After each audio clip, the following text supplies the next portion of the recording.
ఆసక్తితో ఈ ఉదయకాల ఆరాధనలో చేరిన మీ అందరికీ ప్రభునామమున శుభములు వందనాలు తెలియజేస్తూ ఉన్నాను. ప్రభునందు ప్రేమనదం బిడ్డలారా, నేటి వాక్య ధ్యానం కొరకు పరిశుద్ధ గ్రంథములో నుండి కీర్తనల గ్రంథము 84వ కీర్తన, కీర్తనల గ్రంథము 84వ కీర్తన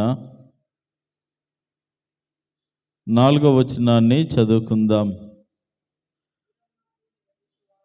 అందరం కలిసి చదువుదాం. నీ మందిరమునందు నివసించువారు ధన్యులు, వారు నిత్యము నిన్ను స్తుతించుదురు. దేవుడి లేఖన భాగమును మన వినికిడిలో దీవించి ఆశీర్వదించునుగాక. ముందుగా యోహాను బాప్టిస్టు ప్రార్థనా మందిరం సంఘ వార్షికోత్సవ శుభాకాంక్షలు సంఘస్థులందరికీ, గ్రామ ప్రజలకు తెలియచేస్తూ ఉన్నాను.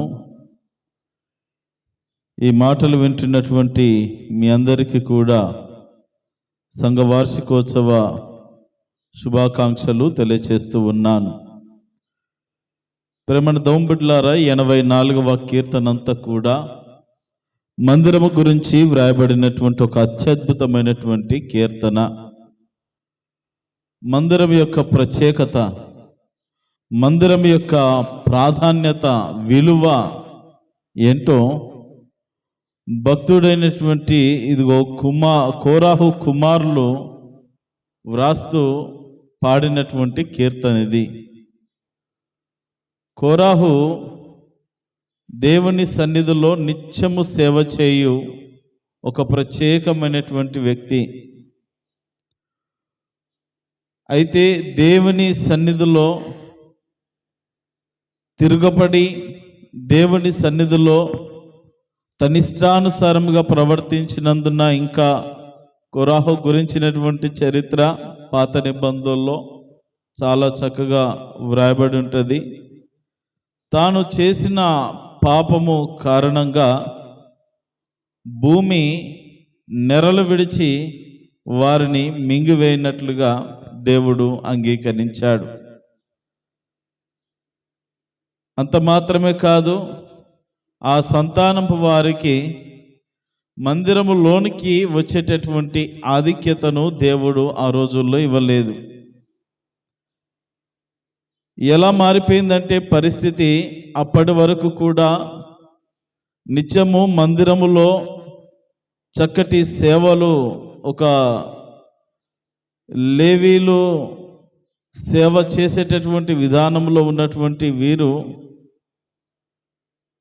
మరి వారి తండ్రి కోరాహు చేసినటువంటి పాప ఫలితముగా తనకు మాత్రమే కాకుండా శిక్ష బ్రతికున్నటువంటి వారి సంతానము మీద కూడా పడింది. ప్రతిరోజు మందిరాన్ని చూడగలుగుతున్నారు, ఆరాధనలు జరుగుతూ ఉంటుంటే చూడగలుగుతున్నారు, కానీ లోపలికి వెళ్ళి ఆరాధించేటటువంటి ఆధిక్యత వారికి కనబడలేదు, దొరకలేదు. యెరూషలేములో దేవాలయము కట్టిన తర్వాత కూడా ఎన్నోసార్లు ఆ దేవాలయాన్ని దర్శించాలని, అందులో చక్కగా ప్రభువును ఆరాధించాలనేటువంటి ఆశ, ఆతృత వారికి ఉన్నప్పటికీ వెళ్ళలేనటువంటి పరిస్థితుల మధ్యలోనే బ్రతికారు.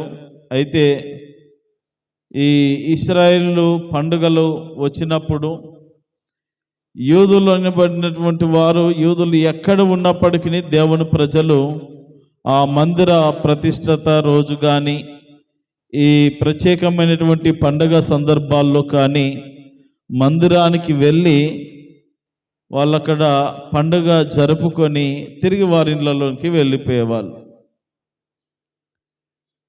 ఇక వెళ్ళవలసింది ఆ సమయంలోనే దేవుని మందిరాన్ని చూడగలిగేది వాళ్లకు ఉన్నటువంటి స్థితి. ఇక అప్పుడు ఈ కీర్తన వ్రాస్తూ, నీ మందిరావరణములను చూడవలనని నా ప్రాణం ఎంతో ఆశపడుచున్నది. మనం పైనుండి చదివితే 84వ కీర్తన మొదటి చరణం, సైన్యములకు అధిపతియగు యెహోవా, నీ నివాసములు ఎంత రమ్యములు. దేవుని నివాసములు ఎక్కడ? దేవుని నివాసము మందిరమునందు, పరిశుద్ధ స్థలమునందు దేవుని యొక్క నివాసము ఉంటుంది. నీ నివాసములు ఎంత గొప్పవి, ఎంత రమ్యంగా ఉంటాయో. యెహోవా మందిరావరణములను చూడవలనని నా ప్రాణం ఎంతో ఆశపడుచున్నది, అది సొమ్మసిల్లుచున్నది. జీవము గల దేవుని దర్శించుటకు నా హృదయము నా శరీరమును ఆనందముతో కేకలు వేయుచున్నవి అంటున్నాడు. ప్రేమన దేవుని బిడ్డలారా, దేవుని మందిరములో గడపాలనేటటువంటిది భక్తుని యొక్క చిరకాల ఆకాంక్ష. దేవుని మందిరములో ఏంటి ఆ గొప్పతనము అనంటే, దేవుని మందిరము అనేటటువంటిది దేవుడు ఏర్పాటు చేసుకున్న నివాస స్థలము. దేవుని మందిరం అనేటటువంటిది ఏమిటి అనంటే, జీవము గల దేవుడు అక్కడ దర్శించేటటువంటి స్థలము. ఆయనకు నివాస స్థలము, ఆయన దర్శించే స్థలము. దేవుడు కూడా ఎక్కడ పడితే అక్కడ దర్శనాలు ఇవ్వడు. ఆయనకంటూ ఒక ప్రత్యేకమైన స్థలం ఉన్నది. మనం పాత నిబంధన గ్రంథంలో గమనించినప్పుడు ఇశ్రాయేలీయులకు దేవుడు దర్శనం ఇవ్వాలంటే ఆ సీయోను కొండ మీదకే దిగి వచ్చేవాడు, లేదంటే ఈ ప్రత్యక్ష గుడారము మీదకే ఆయన మహిమ దిగి వచ్చేది. మరి ఎక్కడ కూడా ఆయన దర్శించేవాడు కాదు. ఒక ప్రత్యేకమైన సమయాన్ని, ఒక ప్రత్యేకమైన స్థలాన్ని ఆయన కోరుకున్నాడు. ఆ స్థలమే దేవుని మందిరము. ఈ రోజున అలాంటి స్థలాన్ని, దేవుడు నివసించే స్థలాన్ని, దేవుడు దర్శించే స్థలాన్ని, ఆ స్థలమైనటువంటి మందిరాన్ని దేవదేవుడు మన సంఘానికి అనుగ్రహించి ఉన్నాడు. దేవునికి మహిమ కలుగును గాక. హల్లెలూయా. ప్రేమన దేవుని బిడ్డలారా, జీవము గల దేవుని దర్శించుటకు నా హృదయమును నా శరీరమును ఆనందముతో కేకలు వేయుచున్నవి అంటున్నాడు. మందిరంలోనికి రావాలంటే కేవలం శరీరము సహకరిస్తే సరిపోదు, కానీ హృదయము నుండా మందిరానికి వెళ్ళాలి. దేవుని సన్నిధిలో గడపాలనేటువంటిది హృదయములో ఆకాంక్ష ఉండాలి భక్తులకు. అప్పుడు హృదయములో ఆలోచన ఉన్నప్పుడు, హృదయాంతరంగాన్ని మనము సరి చేసుకునగలిగినప్పుడు వెళ్ళి ఆనందించాలనేటువంటి, లేదా ఏ రీతిగా వెళ్ళాలనేటువంటి ఆశ మనసులో పుడుతుంది కదా. జ్ఞాపకం చేసుకున్నట్లయితే, నా శరీరమును, నా హృదయమును, నా శరీరమును ఆనందముతో కేకలు వేయుచున్నవి. ఈ రోజున కొంతమందికి వెళ్ళాలని ఉన్నా మందిరానికి, ఏం వెళ్తాంలే, బాగా అలసిపోయాను, ఈ రోజున కొంచెం పనుల భారం ఎక్కువైంది. వాస్తవమే, చచ్చేంత వరకు పనులు ఉంటాయి. అవునండి, చచ్చేంత వరకు పనులు ఉంటాయి. ఒక రోజుతో తెగిపోయేది కాదు కదా మానవ జీవితం. ఒకరోజు పనికి పోయొచ్చి 10 రోజులు పడుకుంటానంటే కుదరదు కదా. ప్రతిరోజు చేయవలసిందే, శరీరానికి విశ్రాంతి కావలసిందే. మరి దేవునికి ఇవ్వవలసినటువంటి సమయాన్ని మనం ఎంతగా ఇస్తున్నాం అనేటువంటిది కూడా ప్రాముఖ్యమైన విషయమే కదా. అన్నీ చేస్తూ ఉన్నాం, అన్నీ ఖచ్చితంగా చేస్తూ ఉన్నాం. దేవుని సన్నిధిని మాత్రమే చాలామంది నిర్లక్ష్యం చేస్తారు. కేవలం దేవుని మందిరాన్ని మాత్రమే నిర్లక్ష్యం చేస్తారు. ఒకవైపు ఆత్మ ప్రేరేపణ ఉంటుంది, హృదయంలో వెళ్ళాలి, దర్శించాలి, దేవుని సన్నిధిలో గడపాలనేటువంటి ఆలోచన వస్తుంది, కానీ ఏం వెళ్తాంలే అనే భావనతో ఈ శారీరకమైనటువంటి మనసు కలిగి వెనుకబడే వాళ్ళు ఎంతోమంది ఉంటారు. ప్రేమన దేవుని బిడ్డలారా, దేవుని యొక్క మందిరపు విలువ ఏంటో కోరాహు కుమారులు చెప్తారు. మనకు అర్థం కాదు కొన్నిసార్లు మన ఇండ్ల ముందే. అప్పుడు వాళ్ళు చూడండి, ఎక్కడో యెరూషలేములో ఆ దేవాలయం ఉంటే ఎక్కడెక్కడి ప్రాంతాల నుండి వాళ్ళు ఎక్కడ ఉన్నా సరే భూమి మీద ఆ పండగలప్పుడు, ఆ దేవుని ఉత్సవాలు జరుగుచున్నప్పుడు యెరూషలేమును ఖచ్చితంగా వాళ్ళు ప్రయాణమై వెళ్ళి తీరాల్సిందే. అలా వాళ్ళు ప్లాన్ చేసుకొని, అది 4 రోజుల ప్రయాణం కావచ్చు, 15 రోజుల ప్రయాణం కావచ్చు, అది కాలినడకది ఎక్కువ శాతం కాలినడక ప్రయాణాలు. బాగా ధనమున్న వాళ్ళైతే కాస్త గాడిదలు, ఒంటెలు, ఇక ఆ కాలంలో ఉన్నటువంటి జంతు వాహనాలు తప్ప ఇంకా మిగిలిన వాహనాలు ఏమీ లేవు ఆ కాలంలో. కాబట్టి అందరూ కలిసి పాడుకుంటూ ప్రభువును స్తుతించుకుంటూ జీవనయాత్ర, ఆ యెరూషలేము యాత్రను చేసేటటువంటి వారు. ఇక్కడ భక్తుడు రాస్తూ ఉన్నాడు, ఇక నేను మందిరానికి వెళ్తున్నాను, జీవము గల దేవుని మందిరాన్ని దర్శించుటకు నా ప్రాణం ఎంతో ఆశపడతా ఉన్నది అంటూ కింద రాస్తాడు కదా 3వ వచనములో, సైన్యములకు అధిపతియగు యెహోవా, నా రాజా, నా దేవా, నీ బలిపీఠమునొద్దనే పిచ్చుకలకు నివాసము దొరికెను, పిల్లలు పెట్టుటకు వానకోవెలకు గూటి స్థలము దొరికెను అని వ్రాసి అప్పుడు రాస్తున్న మాట, నీ మందిరమునందు నివసించు వారు ధన్యులు, వారు నిత్యము నిన్ను స్తుతించెదరు. ఇప్పుడు చూడండి, నిశ్శబ్దం ఆపేస్తే మనకు పిచ్చుకల సౌండ్ వినబడతా ఉన్నది. ఎవరు చెప్పారు? అవే చక్కగా గూట్లు ఏర్పాటు చేసుకున్నాయి. ఎంత చక్కటి భాగ్యము, ఎంత చక్కటి ధన్యత. మనం డోర్లు తీసి రండేమా రండి, రండయ్యా రండి అని అన్నా, గంట సేపు 10 గంటలు పాటలు పాడినా, వస్తాంలే అయ్యా, వస్తాంలే, మీరు పాడండి, మీరు చెప్పుకోండి. ప్రేమ దోంబిళ్ళారా, భక్తుని ఆశ చూడండి. నీ బలిపీఠమునొద్ద పిచ్చుకలకు నివాసము దొరికాయి.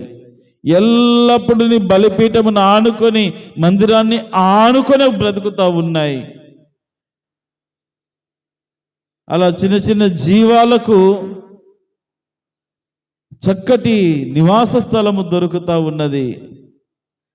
నిజంగా మేము ధన్యులం అనుకుంటున్నాం, కానీ మాకంటే అవి ధన్యమవుతా ఉన్నాయి అని ఆ మాట చెప్తూ, నీ మందిరమునందు నివసించు వారు ధన్యులు, వారు నిత్యము నిన్ను స్తుతించెదరు. అవును కదా. మరి ఇంటికాడ ఉన్న వాళ్ళు స్తుతిస్తామా? ప్రార్థన చేశారా? రోజు చేస్తాం సార్, ఎన్ని గంటలకు లేచి చేస్తాము. ఒక్క నిమిషం ఇక నిద్ర పట్టిందంటే అయిపోయా, చేస్తారు ఇక ప్రార్థన. గొప్ప ప్రార్థన చేస్తారు. అదే మందిరంలో ఉంటే ఒక క్రమశిక్షణ, ఒక బాధ్యత. ఇంటి దగ్గర ఉంటే చూద్దాంలే, అయ్యో వాళ్ళు వచ్చారు పలకరించాలా, బాగుండదు, డిస్టర్బెన్స్. కానీ మందిరములో మనకు ఇంకో పని ఉండదు. దేవుణ్ణి స్తుతించడం, ఆరాధించడం, దైవనామస్మరణ చేయడం ఎంత గొప్ప భాగ్యమో కదా. నీ మందిరమునందు నివసించువారు ధన్యులు, వారు నిత్యము నిన్ను స్తుతించెదరు. వారు నిత్యము నిన్ను స్తుతిస్తారు, ఆరాధిస్తారు, దైవనామస్మరణ చేస్తారు. అందుకే మందిరం యొక్క విలువ తెలుసుకొని చెప్తా ఉన్నాడు భక్తుడు. తర్వాత మనం గమనించినట్లయితే 10వ వచనంలో మాట అంటాడు, నీ ఆవరణములో ఒక దినము గడుపుట 1000 దినముల కంటే శ్రేష్టము. మందిర ఆవరణంలో ఒక దినము గడుపుట చాలయ్యా. నీ జీవితంలో ఒక్క దినము నీ మందిరంలో గడిపితే 1000 దినాల ఆశీర్వాదాన్ని నేను కొట్టుకొని పోతాను. 1000 దినముల శ్రేష్టమైనటువంటి బలాన్ని నేను పొందుకొని పోతాను. 1000 దినముల ఆశీర్వాదాలను నా వెంట తీసుకొని వెళ్తాను. మరి వారం వస్తున్నాం, మనం ఎన్ని ఆశీర్వాదాలు పొందుకోవాలి? ప్రతిరోజు వస్తున్నాం, మనం ఎన్ని ఆశీర్వాదాలు పొందుకోవాలి? అసలు మనం ఎలా ఆరాధిస్తున్నాం? ఆయనను ఆరాధించువారు ఆత్మతోనూ సత్యముతోనూ ఆరాధించవలెను. నిజంగా దేవుని మందిరములో చేరి ఆత్మతో సత్యముతో మనం ఆరాధించగలిగినప్పుడు నిజమైనటువంటి దైవిక ఆశీర్వాదాలను మనము స్వతంత్రించుకోగలుగుతాం. అందుకని ప్రేమను దేవుని బిడ్డలారా జ్ఞాపకం చేసుకుందాం. నీ మందిర ఆవరణలను చూడాలన్న ప్రాణం ఆశపడుతున్నదయ్యా. జీవము కలిగిన దేవుడు అక్కడ ఉంటాడు. ఆ దేవుని దర్శించడానికి నా హృదయము శరీరము ఆనందముతో కేకలు వేస్తా ఉన్నది. ఎప్పుడు వెళ్తామా అని ఎంత ఆశ ఉన్నదో మందిరానికి వెళ్ళాలని భక్తునికి. ఈ రోజున మరి మందిరము పట్ల మనకెంత గొప్ప ఆశ ఉన్నది. మందిరము నందు నివసించువారు ధన్యులు. మరి మందిరములో దేవుడు మనకిచ్చిన మందిరము నందు మనము నివసిస్తున్నామా? తర్వాత నీ ఆవరణంలో ఒక దినము గడుపుట 1000 దినముల కంటే శ్రేష్టము. భక్తిహీనుల గుడారములో నివసించుట కంటే నా దేవుని మందిర ద్వారమునొద్ద నుండుట నాకిష్టము.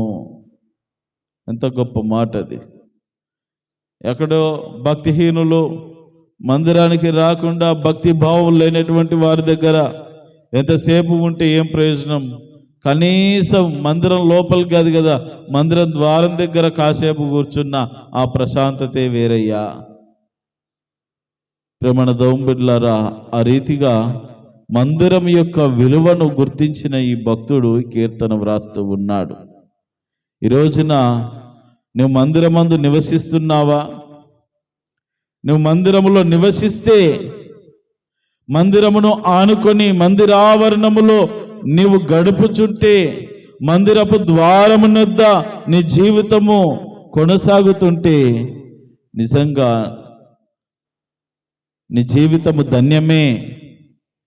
దేవుడు ఖచ్చితంగా నీ జీవితంలో తగిన మేలులను చేయగలుగుతాడు.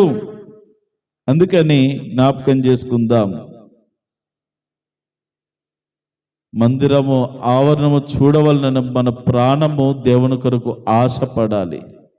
మందిరానికి వెళ్ళాలని ఆశపడాలి. జీవము గల దేవుని దర్శించుటకు ఆరాటపడాలి. ఇదిగో దేవుని సన్నిధిలో, మరి దేవుని మందిరములో నివసించాలని ఆ తపన ఉండాలి. ఇదిగో మనం జ్ఞాపకం చేసుకున్నట్లయితే మందిరావరణములో ఒక్క దినమైనా నేను సంతోషంగా, కనీసం వారానికి ఒక్క రోజైనా నేను సంతోషంగా గడపాలి. దేవుని మందిరములో మనస్ఫూర్తిగా ఆయనను స్తుతించాలి అనేటటువంటి ఆ స్థితి కనుక నీకున్నట్లయితే, మన పనిపాటులు, మన ఉద్యోగ బాధ్యతలు, ఆ బిజీ లైఫ్లో నువ్వు కనీసం ఒక్క దినము కేటాయించినా 1000 దినముల కంటే అది శ్రేష్టము. అంటే మామూలు మాట కాదు, అది ఎంతో గొప్ప మాట. మరి ఆ ఒక్క దినాన్ని ఆదివారం పూట దేవునికి ఇవ్వగలుగుతున్నామా? కొన్ని ప్రత్యేకమైన కార్యక్రమాలు ఏర్పాటు చేసుకున్నప్పుడు ఆ ఒక్క రోజును దేవుని కొరకు కేటాయించగలుగుతున్నామా? ఒకసారి మనలో మనము పరీక్షలను చేసుకొని, ఇదిగో చివరిగా నీ ద్వారమునొద్ద ఉంటే చాలయ్యా. ఏదో పిచ్చుకల్లాగా, వానకోవెల్లాగా, ఈ పక్షుల్లాగా ఒక చోట నీ దగ్గర కూర్చొని అయ్యా తండ్రి అని మొరపెట్టుకుని ఆ కృపను నాకు కలిగి ఉంటే చాలు ప్రభువా అన్నట్టుగా మన జీవితం ఉండాలి. కాబట్టి ప్రభునందు ప్రేమను దేవుని బిడ్డలారా, ఈ రోజున మనం జ్ఞాపకం చేసుకోవాలి. మన ప్రాణము దేవుని మందిరం కొరకు ఆశపడాలి, ఆరాటపడాలి, చూడాలని, దర్శించాలని, నివసించాలని, ఆయన ఆవరణములో గడపాలని, ఒక్క దినమైన గడపాలని ఆకాంక్ష మనలోనికి రావాలి. మందిర ద్వారమునొద్ద కనీసం మందిర ద్వారమునొద్ద అయ్యో వెళ్ళేసరికి ప్రార్థన అయిపోయిందండి, బైబిల్ చేత పట్టుకొని, సరే కొన్నిసార్లు లేట్ అయిపోయింది, బైబిల్ చేత పట్టుకొని మళ్ళీ వెనుతిరుగు ప్రయాణం కాదు. అయ్యో మందిరం మూసేశారండి, మందిరం ఆవరణం వద్ద కూర్చొని కాసేపు వ్యక్తిగతంగా ప్రార్థన చేసుకొని పో. ఎంత గొప్ప ఆశీర్వాదం, ఎంత గొప్ప భాగ్యమో తెలుసా? మందిరంలో ఉంటే ఒక ప్రత్యేకత, మందిరంలో దర్శిస్తే ఇక్కడ గడిపితే ఒక ప్రత్యేకత, మందిరావరణంలో గడప యొద్ద ఉన్న గొప్ప స్థితి ఏమాత్రం మనం పోగొట్టుకున్నాం. అందుకని ప్రభునందు ప్రేమను దేవుని బిడ్డలారా, మనము దేవుని సన్నిధికి దగ్గర అవుదాం, మందిరాన్ని ప్రేమించుదాం, మందిరాన్ని మనము గౌరవించాలి. దేవుడు మన కొరకు మందిరాన్ని ఇచ్చినప్పుడు మనమందరం మందిరములో కుటుంబముగా సంఘముగా చేరి, వ్యక్తిగతంగా కుటుంబంగా సంఘంగా చేరి ప్రభుని ఆరాధించగలగాలి. కాబట్టి ఈ మాటలు వింటున్నటువంటి మీరు కూడా మీ స్థానిక సంఘాలలో, మందిరాల్లో, దేవుడు మీకు ఇచ్చిన మందిరాల్లో పాలు పొంది మందిరం యొక్క విలువను గుర్తెరిగి కోరాహు కుమారుల వంటి ఆవేదన, తపన, ఆతృత వాటన్నిటిని కలిగి మందిరములో నివసించండి. మీ జీవితాలు ధన్యమవుతాయి. మందిరములో నివసించి వారందరి జీవితాలను దేవుడు ధన్యం చేస్తాడు. ఈరోజు నుండి ఆ ధన్యత నీవు నీ కుటుంబము పొందుదురుగాక. ఆమేన్.